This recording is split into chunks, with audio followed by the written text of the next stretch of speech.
What's good, y'all? This is Nick Reacts, and today we about to go over a scammer. All right, his name is Iman Gadzhi. Gadzhi? I don't know how to say his name, but this boy Spencer Cornelia, he's going over it. So let's just get into it.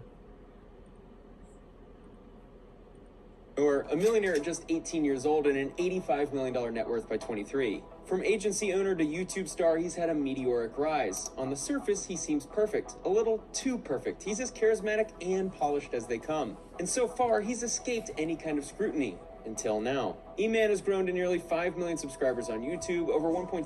I personally never really heard of Iman or Iman, however you want to say his name, but I never really heard about him. It looks like he got a lot of followers. I don't know if they fake or real. I do think I ran into him, like his face looked familiar, so I do think I ran into his content maybe on TikTok, on the business like TikTok side. And there's a guy named Jordan Welch. He posts a lot of like business content and stuff like that, so I think that's where I see his face from. But other than that, I don't know where I never seen him before. 7 million on Instagram and has clips viewed by millions more. His young fan base loves him and is hungry for wealth and success. But is he just another course seller promoting the dream or the real deal? Did his NFT actually deliver or just crumble into the typical wasteland of empty promises and empty bank accounts? I dug deeper to find out. While researching this video, he found out I was digging and tried to cover his tracks, but this train is full steam ahead. Let's dive in. Iman Gadzhi has carefully curated an image of a successful entrepreneur. He said something about NFTs. We all know during COVID, them things was going crazy. What was it? The monkeys, the monkey pictures or whatever, tanked. So we all know them NFTs. Every single one was a scam. That's crazy.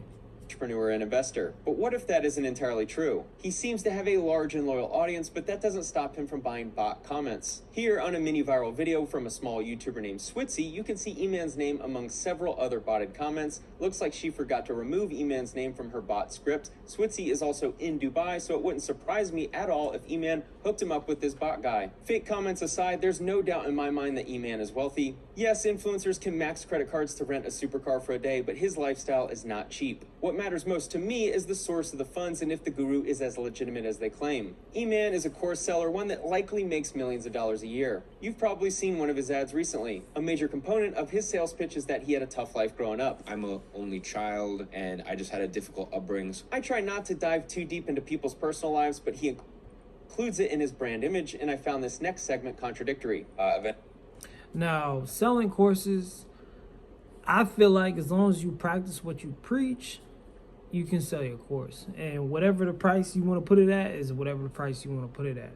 But obviously at this case, I'm assuming that what he's about to get into is that, you know, he do not practice what he preach, and that's the whole big problem of, you know, selling a course when you don't practice what you preach. So let's see. Eventually she like moved over there and took me with her, and my stepdad, it was like this like fairy tale, my stepdad was quite wealthy. So in addition to a new life in a new country, Iman was sent to a better school. So he put me into private school, expensive private school. So as I said, like this is literally like a fairy tale, or supposed to be like a fairy tale ending, How much money the dad had, we don't know, but this statement should give us an idea on the tax bracket. My stepdad moved to Dubai when I was 8 years old. So from 8 years old, he lived in Dubai, and he was only back in London for 90 days, 120 days a year, but he was also allowed more days because he had a family. So in Dubai in 2000, what did he say, 2008? Yeah, you had to be getting money at, I'll say at least like 100K a year or more to be in Dubai in 2008. I don't even know if they were fully developed yet. I don't know if they built the tallest skyscraper yet, but you had to be getting money to move to Dubai in 2008. It was this weird chess move where basically he saved a lot of money on taxes. Country hacking for tax reduction purposes is an honest signal of wealth. What appeared at first to be a great situation eventually soured and they got divorced. Apparently he was never around for Iman's childhood. Iman is now partially living in Dubai, like father, like son. Eager to make a better life for him and his mom, Iman began posting videos on YouTube with the goal of becoming a sponsored fitness influencer. It's hard to believe he and his mom were struggling that much though, with him posting about his trips to Italy on his channel. Alright guys, so I am back back from Italy. I went away for the weekend. Do I look tanned at all? If you're actually struggling financially, unlike these millionaire gurus, therapy can help you get through tough times. That's why I partner with today's sponsor, BetterHelp. With BetterHelp, we all can have access to a therapist who can provide us with helpful, unbiased advice if our mental health are in need. If you find yourself struggling, if you think therapy is for you, it's clear that he was eager to become an influencer and create a career on social media. By networking and growing a small following, he was able to land a sponsorship deal which gave him the first taste of YouTube success. To his credit, he was allegedly pretty savvy with social media during his early teenage years. Actually, how back in 2014, I got into the world of flipping Instagram accounts. Then when kids found out my school, I mean, they basically just flamed me for, the longest amount. It didn't matter that I was making, $500, $1,000 a month from the side hustle. His YouTube channel eventually led him to starting an I've seen people flip Instagram accounts. I think I've heard of somebody trying to do it this year and last year too. There used to be good money in it, but not anymore. Instagram is, like, in my opinion, is watered down now as in 2024. But I guess it was a good, side hustle a couple years ago. an agency for social media marketing services. So I signed my first client. It was content creation, editing, social media management, and distribution for $380 a month. And that was August of 2016. It was actually my old football club. I had Athlete, then Zebra Fuel, then Furo Systems, and then the one after was a personal trainer called James Taylor. So the way I actually got all of these clients was Instagram DM. I believe he had a little success with his agency. Study his content closely enough and you can watch the jumps he was making from starting out. I wonder if he got into SMMA. I wonder if he got into it because of the hype during that time with Ty Lopez. He had everybody doing SMMA, social media management. I'm pretty sure he got into it because that was the hype back then, and that's what, Ty Lopez got off back then. To building a team to running what appeared to be a legitimate agency, but the timeline and business filings strained credibility. In July 2017, at age 17, he posted this. So what I want to talk about today is what I learned creating a six-figure business at the age of 17. Just to clarify, my marketing agency has not made £100,000 yet. And when I say 100,000, I mean that in pounds and profit. It hasn't made that yet, but it's very much on track to do so and to surpass that. And then a year later, he claims to have a $1 million net worth. He was born in 2000, so that would mean $1 million in 2018. I made my first million at the ripe age of 18 years old. Let's see how truthful this claim is. One of his businesses, named IAG Online Services, was incorporated in 2018. Here's the certificate showing January 31, 2018 as the official start So basically, he made $1 million when he first opened up his business.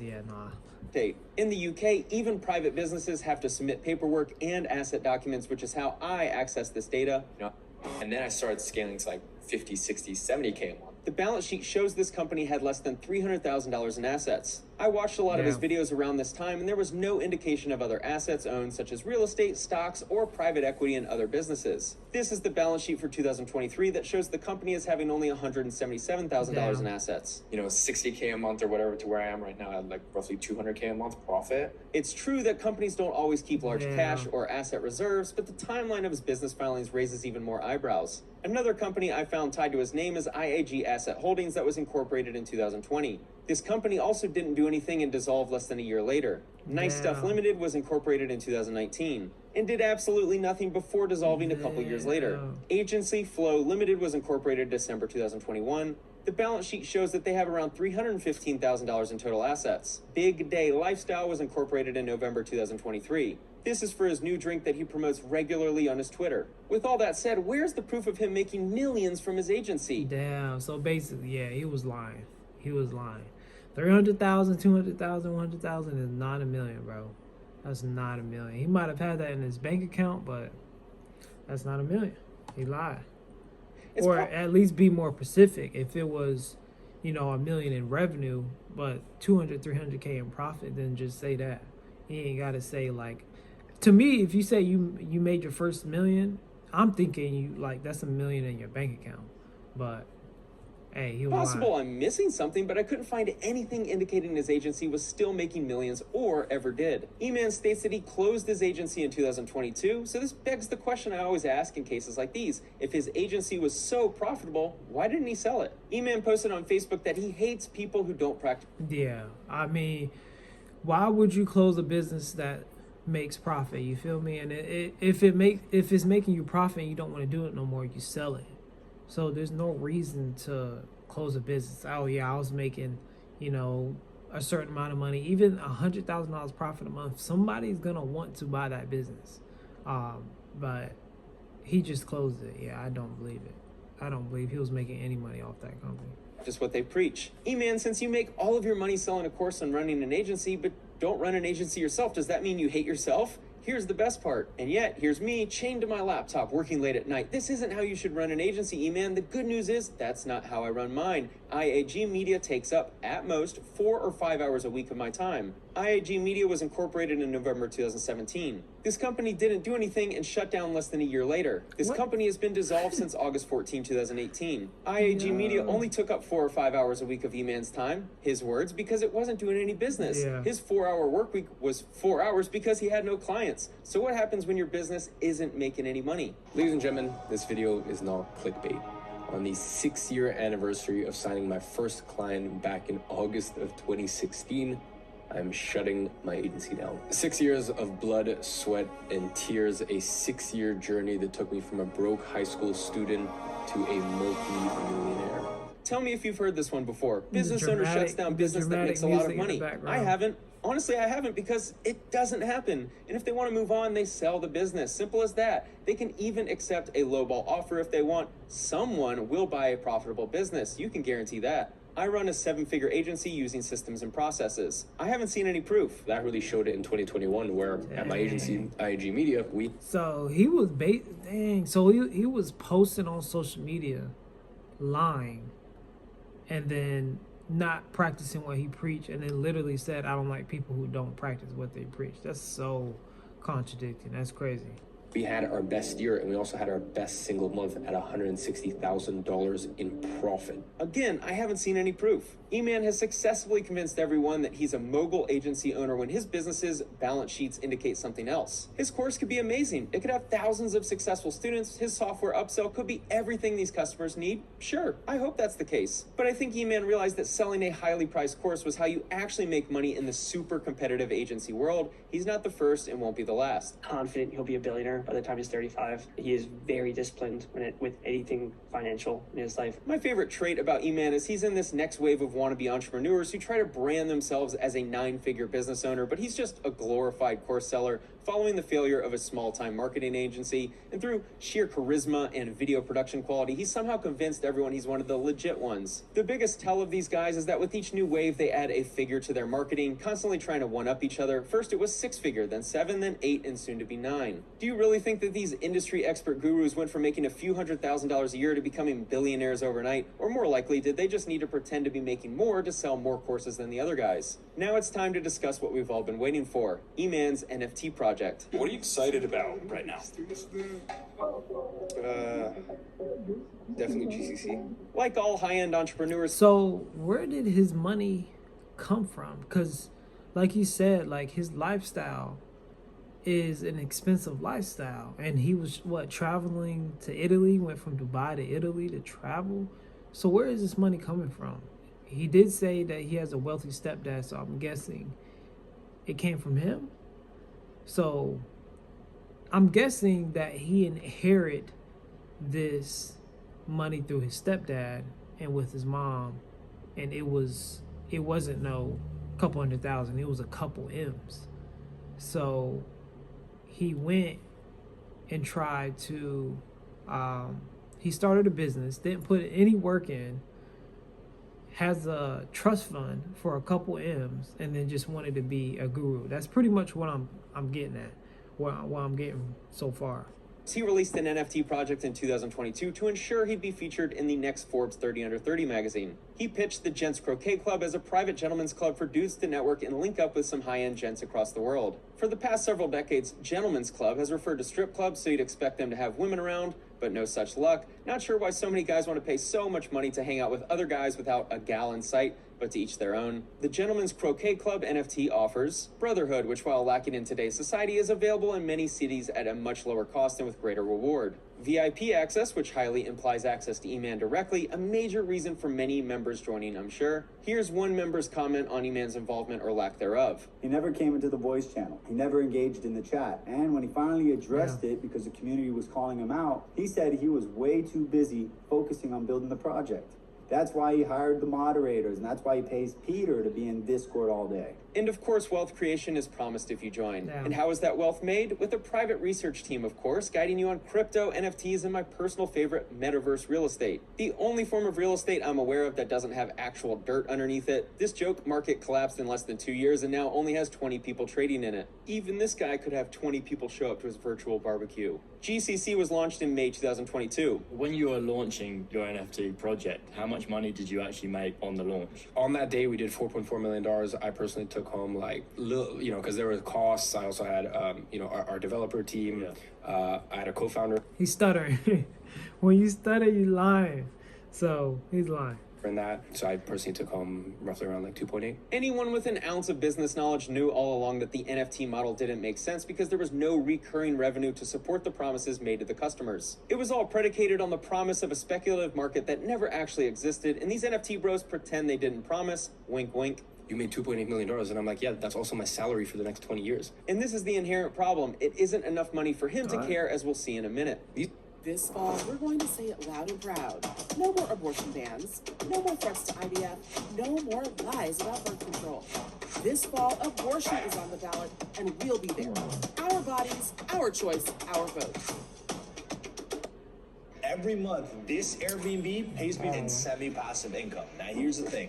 I don't own... These projects thrive on influencer-fueled hype, tapping on people's fear of missing out, pumping the price up. However, you have to remember that eventually there's always the last fool, and they find themselves holding onto a project with zero utility that serves them no purpose while seeing 70, 80, and sometimes even 90% losses in their initial investment. Oh, the irony. So he knew the expected failure rate and did it anyway, but that's not what Iman led his holders to believe. Here's one holder's account of Iman's broken promises. Iman broke his word, period. Going back to that marketing message, this is the NFT that you will never sell. You will never flip it. I really felt that he broke the trust, that he was not a man of his word. My biggest beef really is that you can't be a lifetime member and keep the NFT at the same time too. Because for me, that is sketch. I was scammed. This project's mint was $4,500 and was promoted as a place to network, learn how to trade crypto from an expert, access events. $4,500 for a NFT is crazy. And his name, I guess you could say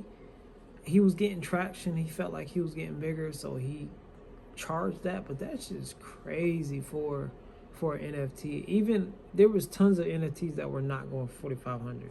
I guess the only ones that were going for that price and up was the Bored Apes, but there was a reason behind it. There was a whole bunch of hype behind it.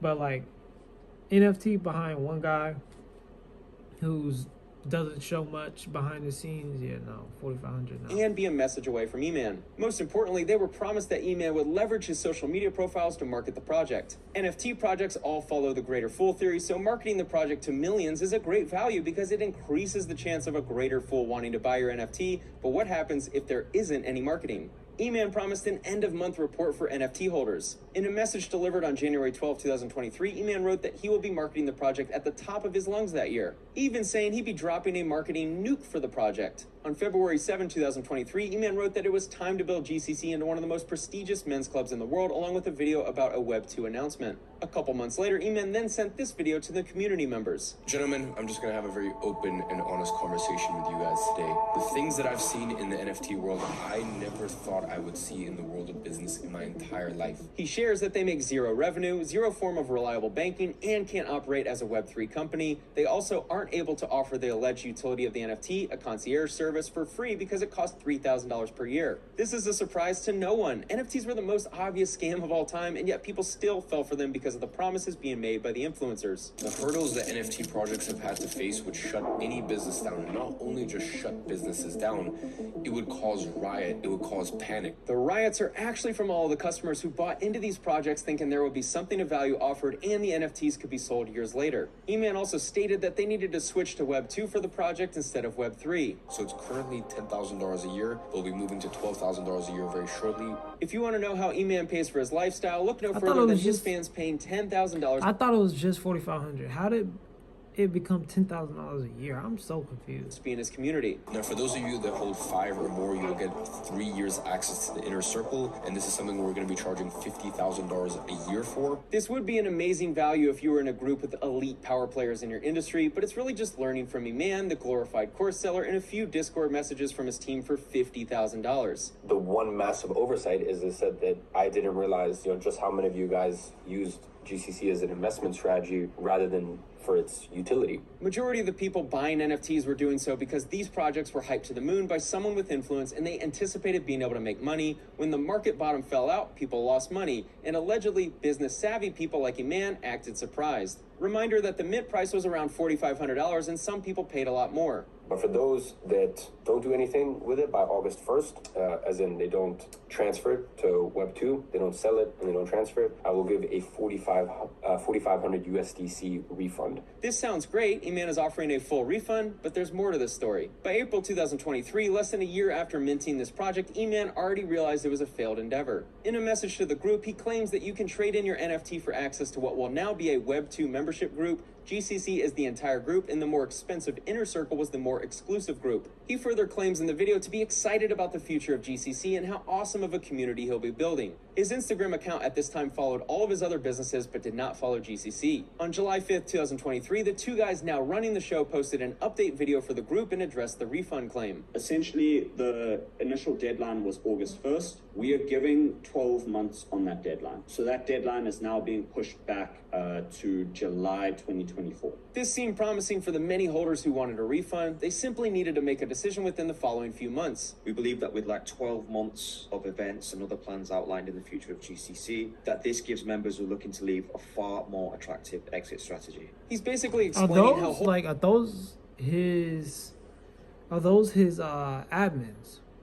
Like they're just his admins, people that he pays to. Because I did hear that he had one person that was always in the chat, and Iman, whatever his name is, wouldn't show up. He would barely show up in the chat. So I guess those are just people that he had on payroll, and those are his admins. Holding the token for 12 months will make it easier to dump on the next greater fool, since the perception of the token will be more valuable after some more events. Despite these claims, I have multiple screenshots of GCC holders asking Ali for a refund, and his response is that there are no refunds available. I could not find any evidence of any refunds that were actually processed. You won't find another person on earth who's willing to put up their own money personally to try to save and salve a situation like this. Iman routinely mentions how much money he makes to the holders, so a little refund of a couple grand shouldn't matter much, right? Here he claims to average a take-home pay of $1 million a month from his Web 2 businesses and rejected an 8-figure offer for a software company. He even states that you'd be stupid to believe he did this for money. Although we believe strongly that the market will give the opportunity for the people to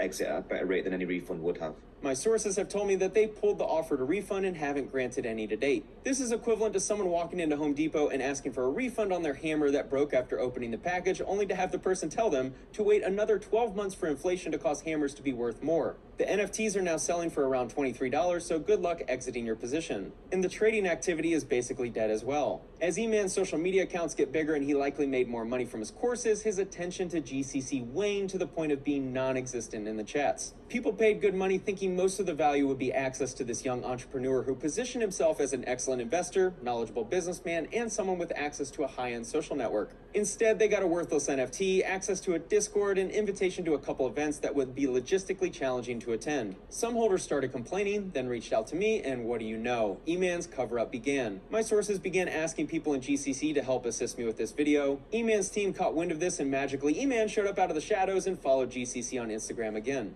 Then came this announcement from Iman. Alright guys, so I just wanted to pop in with some very, very exciting news. GCC members will now get access to multiple Educate products for free. I like having this much power over scammers, but that didn't sound like a full refund offer to me. With Iman constantly telling people how much money he's worth and making yearly, a small refund to those who want it shouldn't be too big of an ask. Is he fabricating his income and net worth numbers, or is his ego just too big to care? A couple quick final notes. One, there was a sizable group of holders who considered this a scam who have notified me that Iman and company are working on the project again since finding out about my video. Two, some of the lost utility of the project that Iman promised was outside of his control, his concierge service getting pulled as an example. Three, some people notified me that they've had a good experience with GCC, so not every holder considers it a scam. Four, the end goal for victims of scams is to no longer feel like they were scammed, so if Iman is able to make it right and this video was the catalyst, then that's great news. I think in this world you can get pretty far by doing some pretty shitty stuff, but at the end of the day, that karma always comes back to you. I agree. Thanks for watching.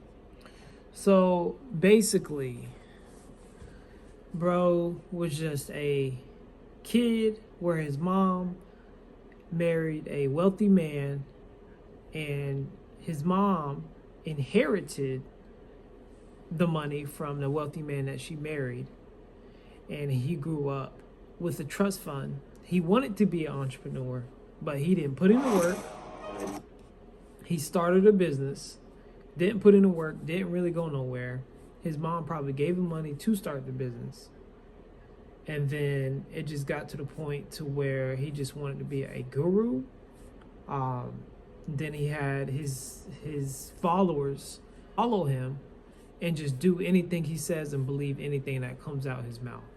So that's pretty much where I'm getting at this. Even if he does refund the people with the NFTs, he's still a clown. Like, he's still a clown. But yeah, tell me what y'all think. Tell me if y'all have experience, or who you think might be just a course seller that don't practice what they preach, like Iman or Iman, whatever his name is. Let me know. Comment below.